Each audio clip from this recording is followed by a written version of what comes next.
না না sir, it's my pleasure. হ্যাঁ, 100 বার। আমার যে এত সৌভাগ্য আমি তা ভাবতেও পারিনি। হ্যাঁ হ্যাঁ হ্যাঁ হ্যাঁ, কালোদের নিয়ে চলে আসুন। হ্যাঁ হ্যাঁ, নিশ্চয়ই। রাখছি। হ্যাঁ স্যার। কে ফোন করেছে? আর বলুন, একটা কাণ্ড হয়েছে। কি হয়েছে গো ফুল কাকা? পরাগ, কাল আমাদের অফিসে বম্বে থেকে বড় কর্তারা আসছেন ভিজিট করতে। আচ্ছা।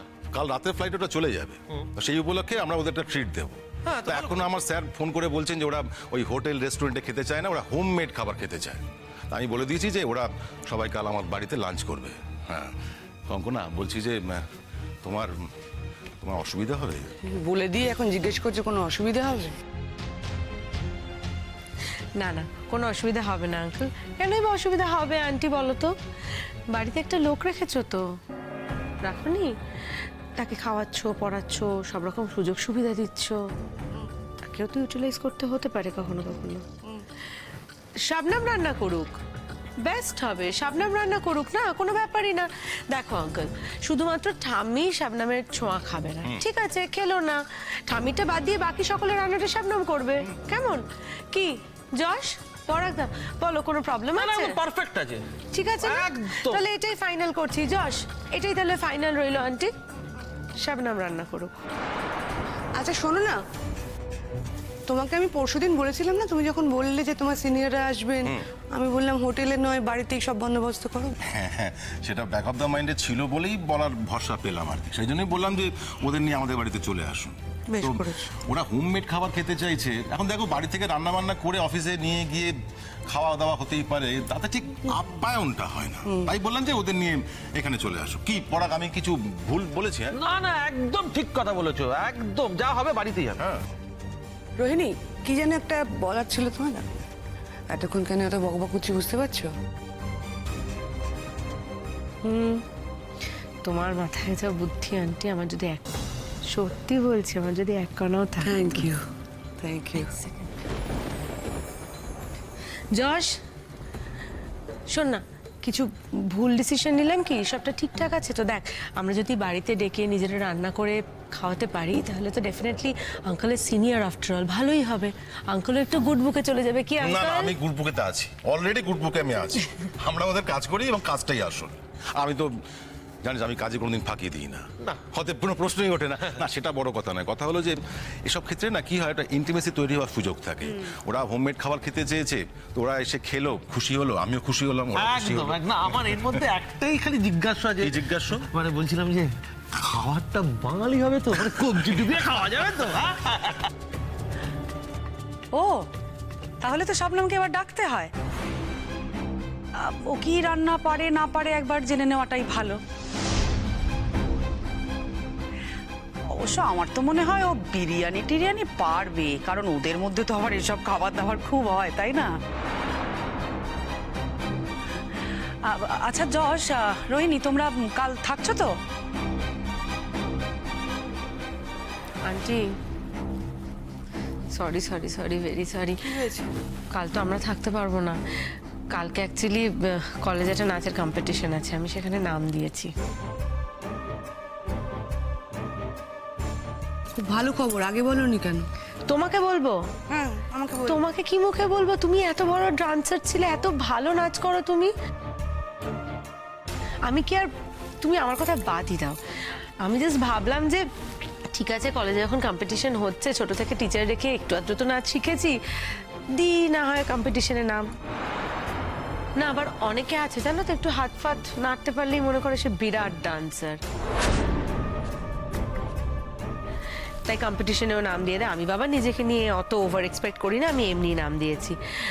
বুঝে গেছি। সরি সরি সরি, কিছু মনে করো না uncle. Sorry sorry sorry, very sorry. এই কালকে কালকে তোমাদের কলেজে কি গো বসন্ত উৎসব? খোলদার দেখো দেখো, এরকম করো না। কি খারাপ লাগছে বলো তো, বাড়ির একটা অনুষ্ঠান থাকতে পারছি না, ইভেন আমি না, যশও থাকতে পারবে না। আমাদের শুধু তো পারফরমেন্স নয়, আমাদের আরো অনেক রেসপন্সিবিলিটি দিয়েছে কলেজ। কলেজ এক সেকেন্ড, যশ স্বপ্নও নাম দিয়েছি নাকি কালকে? মানে এই মুহ, ওই মেয়েকে ডাকো এখানে। ডাকো তাড়াতাড়ি। ডাকছি ডাকছি। শবনম, শবনম, উফ, দূর তেরি, আরেকবার নিচে এসো না। দেখেছো তো, দেখেছো টঙে উঠে বসে থাকছে আর চিৎকার করছে, শুনতে পাচ্ছেন?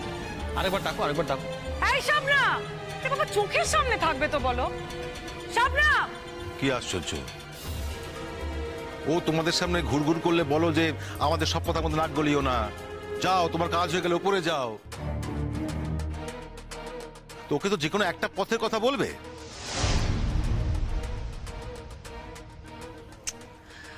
অদ্ভুত ফুলকাকু, সবসময় কথার মধ্যে থাকতে হবে তার তো কোনো মানে নেই।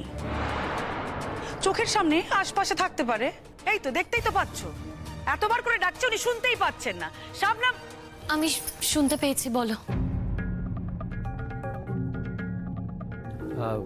শবনম, তুমি নাকি ডান্স কম্পিটিশনে নাম দিয়েছো, কি রোহিণী, তাই তো? হ্যাঁ দিয়েছে বোধহয়, আমি বলতে পারবো না। নাম দিলেও বা কি, ওকে তো প্রায়োরিটিটা চুজ করে নিতে হবে না। হঠাৎ করে বাড়িতে এরকম গেস্টরা আসছে, আমি তো আর এটা বলতে পারি না যে শবনম ওখানে গিয়ে ডান্সে পার্টিসিপেট করুক আর রোহিণী এখানে বাড়িতে বসে রান্না করুক। হ্যাঁ, বরং উল্টোটা শ্রেয়। আন্টি, আমাকে ডেকেছিলে কেন যদি বলো? কাল তোমার আঙ্কেলের অফিস থেকে তোমার আঙ্কেলের সিনিয়ররা আসছেন। তারা কেউ বাঙালি নয়। আমি চাইছি কালকে রান্নাবান্নাগুলো সব তুমিই করবে। কালকে? কেন, কাল পারবে না? তোমার নাচের কম্পিটিশন আছে তাই?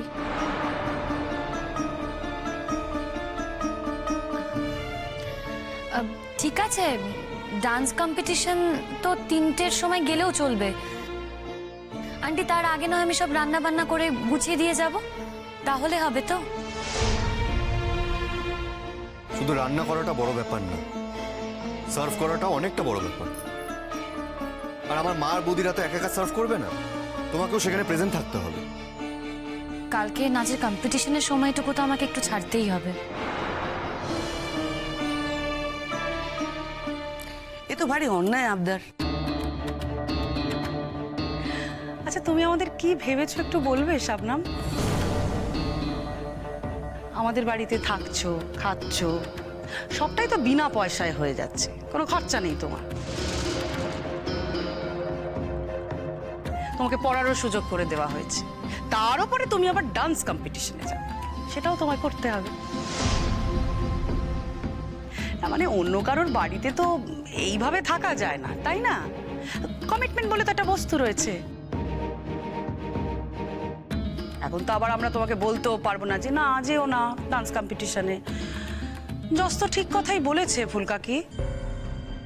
এখন তাহলে রোহিণী রান্না বান্না করবে, খেতে দেবে, এটাই বা কি করে হয়?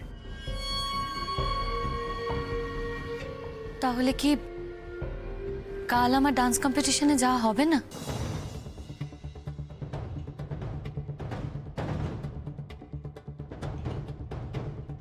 ঠিক আছে, তুমি সকালবেলা গুছিয়ে টুচিয়ে দিয়ে চলে যেও। আরে বাবা, ও কম্পিটিশনে নাম দিয়েছে, একটা ছোট মেয়ে। ফুলকাকা, তুমি এর মধ্যে কেন মাথা গলাচ্ছ বলো তো? ফুলকাকি তো অন্দরমহলের ব্যাপারটা ভালোই দেখে।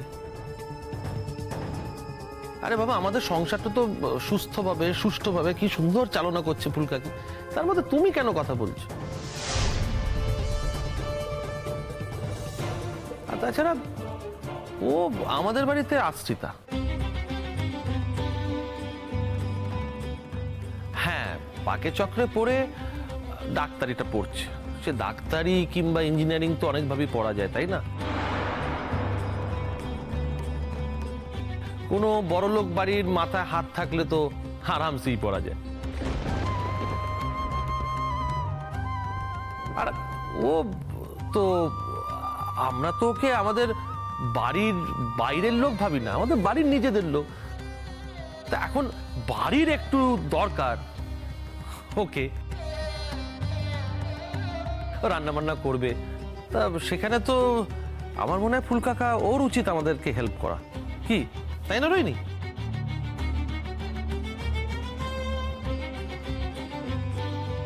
বেশ, আমি নয় সব কাজকর্ম করেই যাব। 3টের আগেই তো নিশ্চয়ই সবে লাঞ্চ করবে, তারপরেই না হয় আমি। কিন্তু তারপর তুমি জয়েন করতে পারবে কিনা আমি ঠিক বুঝতে পারছি না। মানে খেতে খেতে অন্তত তো 2টো বাজবেই, তারপর তুমি জয়েন করতে পারবে? শোনো, ওটা ভুলে যাও, ওটা হবে না। ওরম ভাবে তো হয় না, অত তাড়াহুড়ো করে গেস্টদেরকে খাইয়ে দাইয়ে বাড়ি পাঠিয়ে দেওয়া, এটা জাস্ট হয় না। এই করতে গিয়ে তারপরে দেখা যাবে তুমি গেস্টদের একটা চরম অযত্ন করে ফেলে। প্লিজ এটা করো না, আমাদের বাড়িতে একটা প্রেস্টিজের ব্যাপার। সে কথা আমার মাথায় আছে রোহিণী দি, তুমি অত চিন্তা করো না। আঙ্কেলের গেস্টের যাতে কোনো অসম্মান না হয় সেদিকে আমি খেয়াল রাখবো। সবার খাওয়া দাওয়া মিটে গেলে তবেই আমি যাব। তাতে যদি আমার পারফর্ম করা হয় হবে, না হলে হবে না। আমি তো বুঝতে পারছি না যে এত পারফর্ম করার কি আছে। রাহুলদা জোর করে নাম দিয়ে দিয়েছে বলে যে ওখানে গিয়ে ধেই ধেই করে নাচতে হবে তার তো কোনো মানে নেই।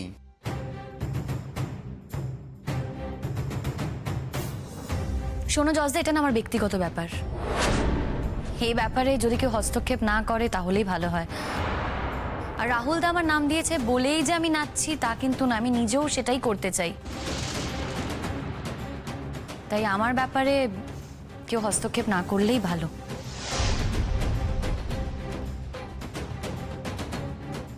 যশ, এরপরেও বলবে ও আমাদের বাড়িতে আশ্রিতা?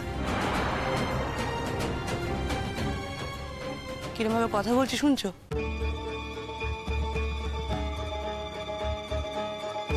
আন্টি, কেউ যদি কারোর আশ্রিত হয় তা বলে কি তার কোনো ব্যক্তি স্বাধীনতা থাকবে না?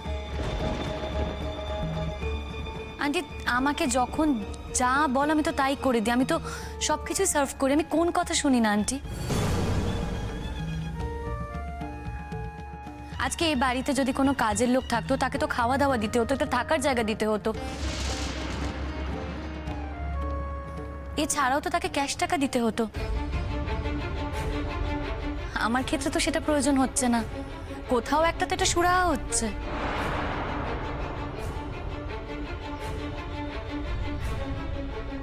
এক সেকেন্ড হোল্ড অন।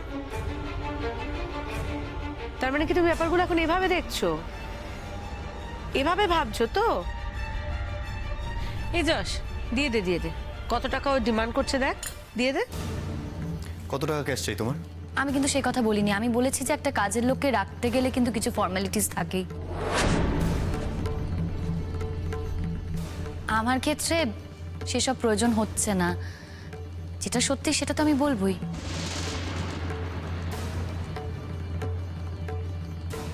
আমি তো জানতে চাইছি তখন থেকে কত টাকা লাগবে তোমার।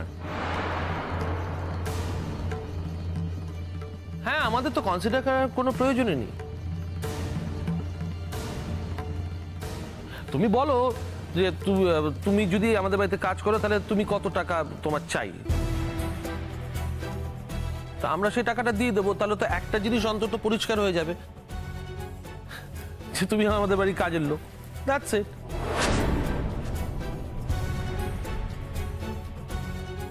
এক্স্যাক্টলি। বলো কত টাকা নেবে বলো।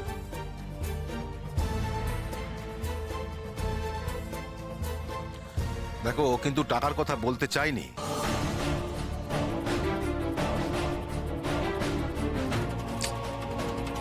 তুমি তো অদ্ভুত। ও কি বলতে চাইলো, কি বললো সেটা আমরা একরকম বুঝলাম, তুমি আর একরকম বুঝলে। এটা তো হতে পারে না। ও কি বলতে চাইলো টাকার কথা, মানে অন্য কাউকে রাখলে আমরা টাকা দিতাম, ওকে টাকা দিচ্ছি না, সিম্পল এটাই বলেছে। যশের কথা বাদ দাও, ও তো খুব সহজে যে কারোর কথা ক্যারিড অ্যাওয়ে হয়ে যায়, তাই না? মা, আমাকে ওর সাথে কথা বলতে দাও প্লিজ। শবনম, তুমি কোনো সংকোচ করো না। আমরা জানি যে তোমার কাছে এখন টাকা নেই, আর টাকাটা তোমার প্রয়োজন। হ্যাঁ ডাক্তারি পড়ছো, ডাক্তারি পড়া কমপ্লিট হয়ে গেলে যখন তুমি ডাক্তার হয়ে যাবে তখন তুমি টাকা কামাবে, কিন্তু এই মুহূর্তে তো টাকা দরকার। আমরা কিন্তু কেউ তোমাকে রাইভালরি মনে করি না, তোমার হয়তো সেটা মনে হতে পারে, কিন্তু আমরা কেউ মনে করি না। বরং আমরা সবাই তোমাকে সাহায্য করতে চাই, হেল্প করতে চাই। আর কাজের লোক কথাটা যে বারবার উঠে আসে বা আমরা যদি বলে থাকি, সেটা কিন্তু আমরা কেউ বলতে চাই না। প্রত্যেকবার এমন একটা ঘটনা ঘটাও যে ওই কথাটা উঠে আসে, আমরা বাধ্য হই সেটা বলতে। এনিওয়েজ, কত টাকা হলে তুমি কমফোর্টেবল হবে?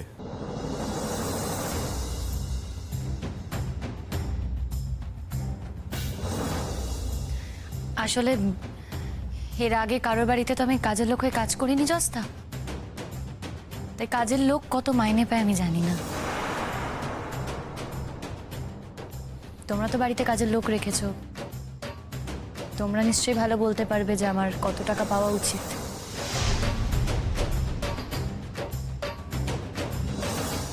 আমরা তাহলে একটা কাজ করছি, সেন্টার থেকে কাজের লোক হায়ার করলে যতটা পে করা হয় তোমাকেও ঠিক একই টাকা পে করব, কিন্তু একটা কন্ডিশন আছে। কিন্তু তোমাকে যখন যেভাবে সার্ভ করতে বলা হবে ঠিক সেইভাবেই সার্ভ করবে, ওটা আমরা কনসিডার করতে পারবো না। জলসা, তুমি কি বলতে চাইছো? আমি রোজ কলেজ কামাই করব? কলকাতাতে আমি এসেছি কিন্তু কাজ করার জন্য নয় জলসা, সেটা তুমি খুব ভালো করেই জানো। আমি কি সেটা একবারও বলেছি? বলিনি তো। দেখো, আমরা যখন তোমাকে পড়াশোনা করার পারমিশনটা দিয়েছি, আমার বাড়ির লোকেরা যখন এটা এত কাইন্ড হার্টেডলি অ্যাকসেপ্ট করেছে, তখন তো তারা দুম করে এতটা ক্রুয়েল হয়ে যেতে পারে না। তুমি লেখাপড়া করবে, তোমার সঙ্গে তো প্রাথমিক কথা হয়েছিল যে তুমি লেখাপড়া করবে, তাই তুমি লেখাপড়াটা করবে, কিন্তু লেখাপড়ার বাইরে আর অন্য কিছু না। এই যে নাচ গান, তোমার এই উড়ে বেড়ানো, এসব আমরা অ্যালাউ করবো না। সিরিয়াসলি, এটা আমরা অ্যালাউ করবো না, একদমই না। পড়াশোনার বাইরে অন্য কোনো অ্যাক্টিভিটিতে তুমি পার্টিসিপেট করতে পারবে না, তার জন্য কোনো টাকাও কাটা হবে না। পড়াশোনা করো, লেখাপড়া করো, তার জন্য তোমাকে রোজ বাইরে বেরোতে হবে, তার জন্য কোনো টাকা কাটা হবে না। এটা আমি কথা দিচ্ছি তোমাকে। যাই হোক, ফাইনালি আমরা তোমাকে 8,000 টাকা করে দেবো প্রত্যেক মাসে।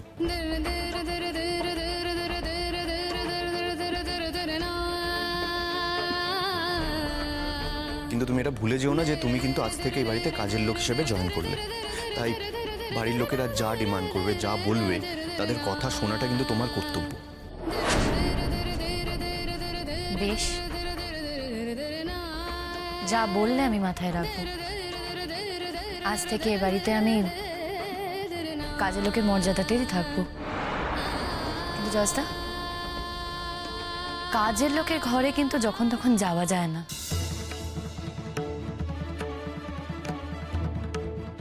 আদৌ তাদের ঘরে যাওয়া যায় কিনা, কাজের লোকের ঘরে গিয়ে কি কোনো ব্যক্তিগত কথা বলা যায়?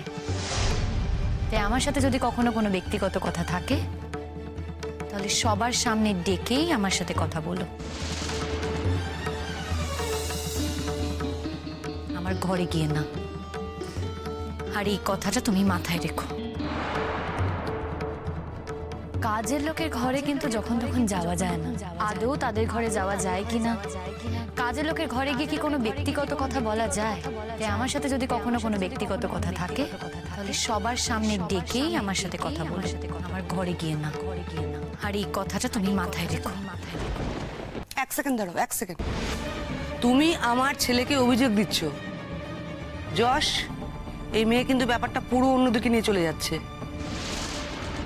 মালিক টাকাটা যখন আমি পে করব, আমার প্রয়োজন হলে আমি যখন ইচ্ছে তোমাকে ডাকবো, তোমাকে আসতে হবে, কারণ আমার কথা শুনতে তুমি বাধ্য। আরেকটা কথা, আমার বাড়িতে যে কোনো সময় যে কোনো ঘরে আমি যেতে পারি, কারণ তোমাকে অফিসিয়ালি কোনো ঘর দেওয়া হয়নি। ওকে জস্তা, এ বাড়িতে আমি যে কদিন থাকবো কাজের লোকের পরিচয়তেই থাকবো। এই শর্ত আমি কোনোদিনও ভাঙবো না। আর আঙ্কেল, আপনি চিন্তা করবেন না, আপনার অফিসের যারা গেস্ট আসবে তাদেরকে আমি ঠিক মতোই খাওয়া দাওয়া করে পাঠাবো। না দেখো, আমি ঠিক এইভাবে চাইনি, মানে তোমরা ব্যাপারটা এমন দিকে ঘুরে গেল। ব্যাপারটা কোনো দিকে ঘুরিনি আঙ্কেল, ব্যাপারটা ঠিকই ছিল। আমি একটু বুঝতে ভুল করেছিলাম, কিন্তু এখন ঠিকটা বুঝে গেছি। এই বাড়িতে আমি যে কদিন থাকবো সব নিয়ম মেনেই থাকবো।